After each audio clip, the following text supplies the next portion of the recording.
The Baggies Podcast, giving you the latest news, views and opinions on all things Albion. Now available on YouTube, Apple Podcasts and Spotify. Hello and welcome back to another episode of the Baggies Podcast. It's episode 21 today. It's going to be another difficult listen. We haven't had a difficult listen for actually a couple of weeks now, but I'm afraid we're going to have one. West Bromwich Albion today, on Sunday, the 6th of December, were beaten 5-1 by Crystal Palace. Definitely one of the worst performances I have seen at the Hawthorns. Well, I've seen played at the Hawthorns for quite a while, so we're going to have to get our teeth into that one, unfortunately. As much as I don't really want to address it, I just want to move on. We've got to address it here on the Baggies Podcast. If you're new around here, make sure you follow us on Spotify, Twitter, Apple Podcasts, YouTube, all that good stuff, at the Baggies Pod on Twitter as well, if you guys want to go and follow us and get involved in the podcast. So without further ado, let's get straight into this week's episode of the Baggies Podcast.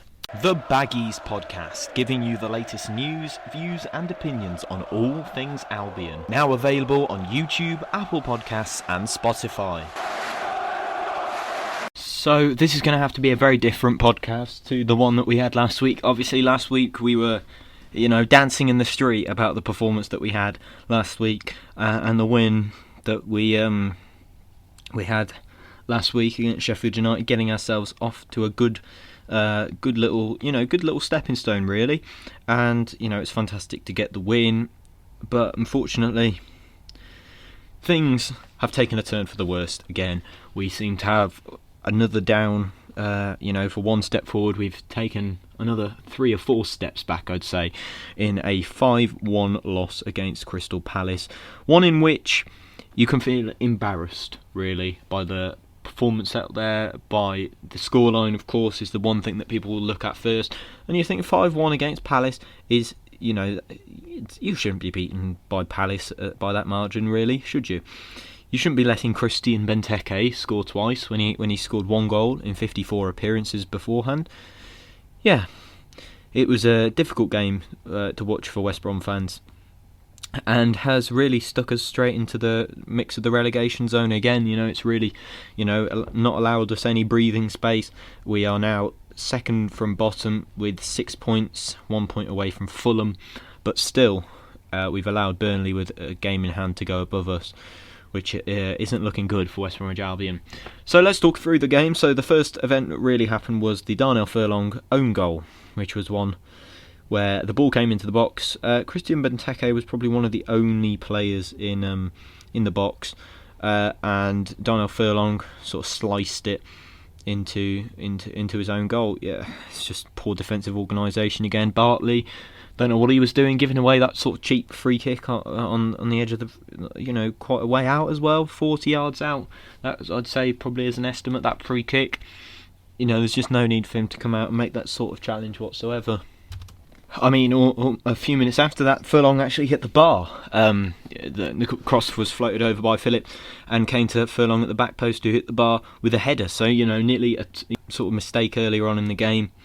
And nearly really making up for it, for West Brom.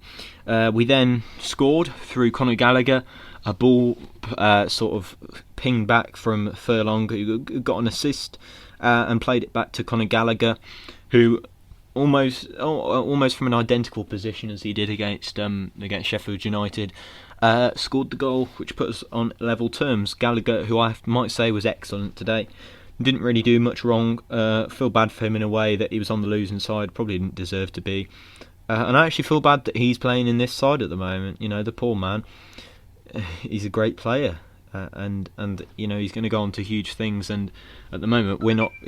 For him to be probably the best player in our side at the moment, along with Sam Johnston, it's not looking good for him really. I feel bad for him in a way that he's currently on loan at us. I feel like he deserves better than to be a part of this team at the moment. And just a couple of minutes after that, it's the most controversial point of the match probably. A red card for Mateus Pereira. Well, it was a yellow card at the start, I think, due to the fact Pereira went down under the challenge from Van Aanholt and sort of I don't know how to describe, but I'm sure you'll all have seen it. Sort of pushed his legs up as he was on his back into Van Aanholt, and Paul Tierney, the referee, goes to look at the monitor as the VAR official says he should, and returns and sends Pereira off, and we go down to 10 men. There's lots of debate as to whether that was a red card. I don't think it was a red card. You look at the challenge and you think, in isolation, that's nowhere near a red card. He's obviously, it is a bit crafty, but to put your legs in that sort of position and to sort of put your legs towards a player like that, surely, to put your legs towards a player and put your feet in sort of in that kicking sort of motion. You sort of have to think, he's given the referee that sort of option to send him off in a way. So he's invited the referee. As at West Brom at the moment, how we're clearly on the receiving end of all these VAR decisions. It's pretty obvious. Nobody needs to spell that out to anybody. We are on the receiving end of VAR decisions, and the fact that Pereira put himself in that position, put himself in that sort of situation, to give the referee a decision to make is completely silly. You should be thinking as Pereira, referees are looking to give put the boot in on West Brom players at the moment. It might not have been a bit against a huge team today in Crystal Palace rather than Man United the other week, but they surely have been against us this season, the VAR and the referees. So surely you would have thought, wow, I probably shouldn't kick out here, because he'll be looking to send a player from our team off, because I don't know what it is. They just they don't. Nobody seems to be a fan of us.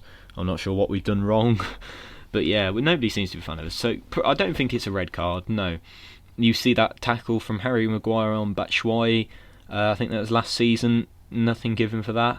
You see a kick from Pereira on, it didn't even make full contact. I mean, surely, fair enough, that doesn't matter, because if you do a 2-footed tackle or something and you don't make contact, it's still dangerous. But surely Pereira, he does things like that all the time. He does need to cut down on it. The cheating, the diving, the deceiving the officials. It's probably come back to bite him. The things that perhaps officials have missed and deserve to be in trouble for. Is fair. It's fair that it might come back to bite Pereira with all the diving and the cheating and the rolling around that he does. But still, you put yourself in that position, you give the referee a decision to make, and I can guarantee you 9 times out of 10 he'll give it against a West Brom player. So the idea is you just don't go do things like that. It's not like a challenge you have to make. It's not like you're nearly about to concede a goal and you have to dive in and try and make a challenge to save the game. It's just a kick out and a foul that I'm fairly sure he actually won that foul. The free kick was given to us, and he's ruined it himself by giving that free kick away. I mean, and by giving the red card away. I mean, I wouldn't say this particular one changed the game in the way that the Gibbs red card at Everton did, but you do have to think after this we sort of fell apart. I wouldn't say it was down to the red card. We still had some decent players and a decent team on the field, but no way. Pereira should be giving the referee anything to be thinking about there. But it wasn't like it was a big challenge that Pereira had to make. It was indeed a silly challenge, and one he shouldn't have. I wouldn't say it really shaped because you're better off with 10. You're better off with 11 men than 10. But we sort of fell apart after that. After half time, Zaha scored the goal. That one was fairly unpreventable. But Benteke won on 59 minutes. Kyle Bartley, what on earth were you doing, mate? I honestly didn't understand. Benteke is on the floor heading that almost, and Kyle Bartley not only is failed to stop him from scoring, he's actually been nutmegged by the ball when Benteke's nearly on the floor heading it.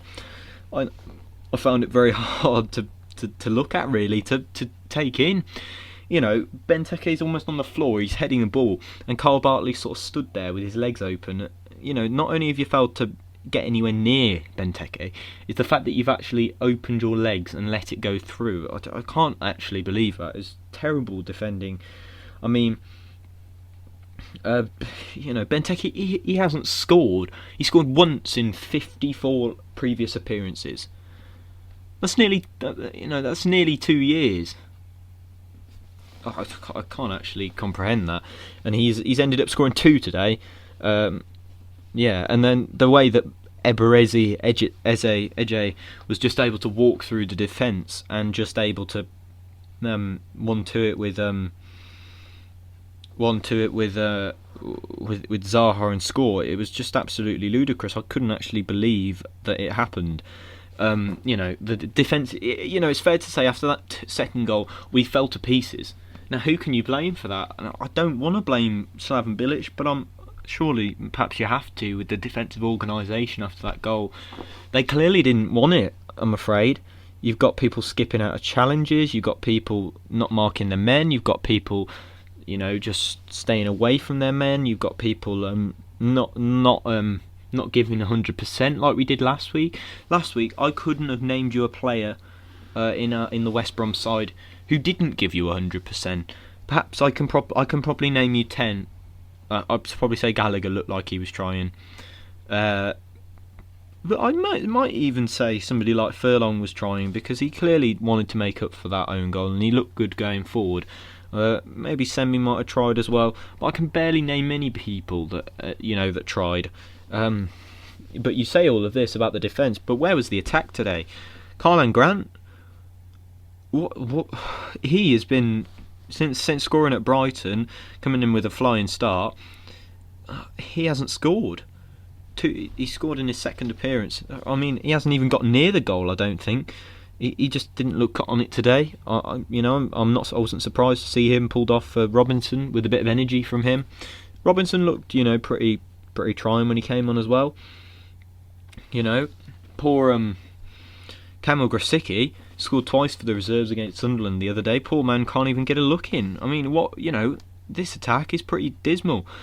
The midfield is probably the area where I might say you've done decently. I'm looking forward to seeing Jake Livermore back. Sawyers didn't look as good as he did the other week, but the defence was just completely disorganised. Poor Sam Johnston, he's making save after save after save, keeping his team in the game. When he needs his defence to repay him and to do a bit of work up, and block some shots, they couldn't answer him at all in any way, shape or form. I feel bad for the man. He probably deserves to go to a bigger club or something like that. But today's performance, 5-1 against a team like Crystal Palace, where I actually thought we'd win. If you watch my match preview, I actually thought that we might come out with a victory. And did we? No, we did not.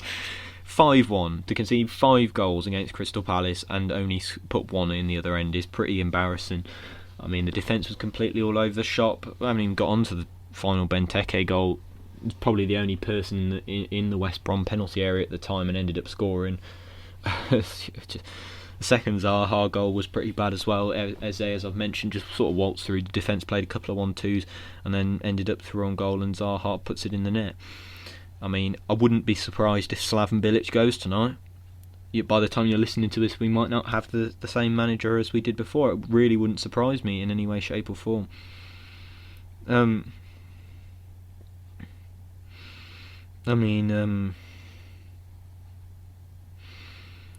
referee can be at fault for a bit of that today. 10 men is pretty difficult to come back from. When you've only got 10 on the field and the other team's got 11, that is pretty difficult to sort of get back into the game. That is quite hard. But Pete, I wouldn't necessarily point the fingers at Bilic. I might point fingers at the players. They didn't look good enough today. You can see they can do it. You can see that they can play with 100% passion and desire like last week. Where was it today after that second goal? If you're 2-1 down, fair enough, you've defended like lions against a team like Liverpool or Man City, and you've held on for quite a while. You've held on for a half, and you're absolutely exhausted, and it's 1-1, and then they score just after half time, and it's 2-1. You might, fair enough, your heads might go down because you're probably not going to score again, and you're probably going to concede a few more. But when you're playing Crystal Palace of all teams, and you're 2-1 down with 10 men, go out there and have a go. There's nothing stopping you from getting out there and giving 100%. You can blame the players, and fair enough, I probably would today, along with the referee, but the referee was pretty bad. But is Bilic really perfect? Bilic really perfect for this? I don't see how. Bilic probably is going to go. I have to say, I don't think I want him to go. I think he's the best manager that we can have at the time, and I don't think anyone can do a better job with the squad that he's got. Eddie Howe is probably the only other person I might bring in who could probably do as good but not better. The only man who's going to keep us up is Slaven Bilic. I don't want to watch football from Big Sam or Tony Pulis. I'm glad bloody Pulis is in a job, because I think we'd end up with him. But yeah, Big Sam would probably keep us up, but I can't. Nobody wants to watch that, and I think the owners probably realise that if nobody will come to the games if we are allowed to go to the games. But yeah, 5-1 win for Crystal Palace against us. It was an upsetting result to watch. I feel Bilic might be gone. I think 5-1. They'll look at the passion and the desire of the players, and they'll probably put that down to Bilic. But it's probably just the fact that in the face of adversity, you've got to stand up, and you've got to stand up and be counted. And today we just weren't. We rolled over. We're not the whipping boys in this league. We shouldn't be the whipping boys in this league. We're much better than that. And today we did not show that whatsoever. That brings us to the end of a slightly shorter Baggies podcast for this week. We play Newcastle next week. Sorry, this has been a very difficult one to talk about, if I'm being completely honest. So it's not been as long as usual. Not enough good things to say about the team today. Not enough good things to say either about the officiating. But we're going to move on to talk about Newcastle in our match preview, which is going to be out on Wednesday or Thursday on YouTube. So make sure you stick around for that. It's going to be another big game, and one which I can't say 100% that I'll be watching, because I just feel it's going to go a similar way, and hopefully we can say it won't. But without further ado, that brings us to the end of this week's episode of the Baggies Podcast. If you are new around here, make sure you're liking, make sure you're subscribing, you're following the podcast in any way you can. And without further ado, I'll see you in the next podcast. Thank you very much for listening, and have a great week. I'll see you next time. Goodbye.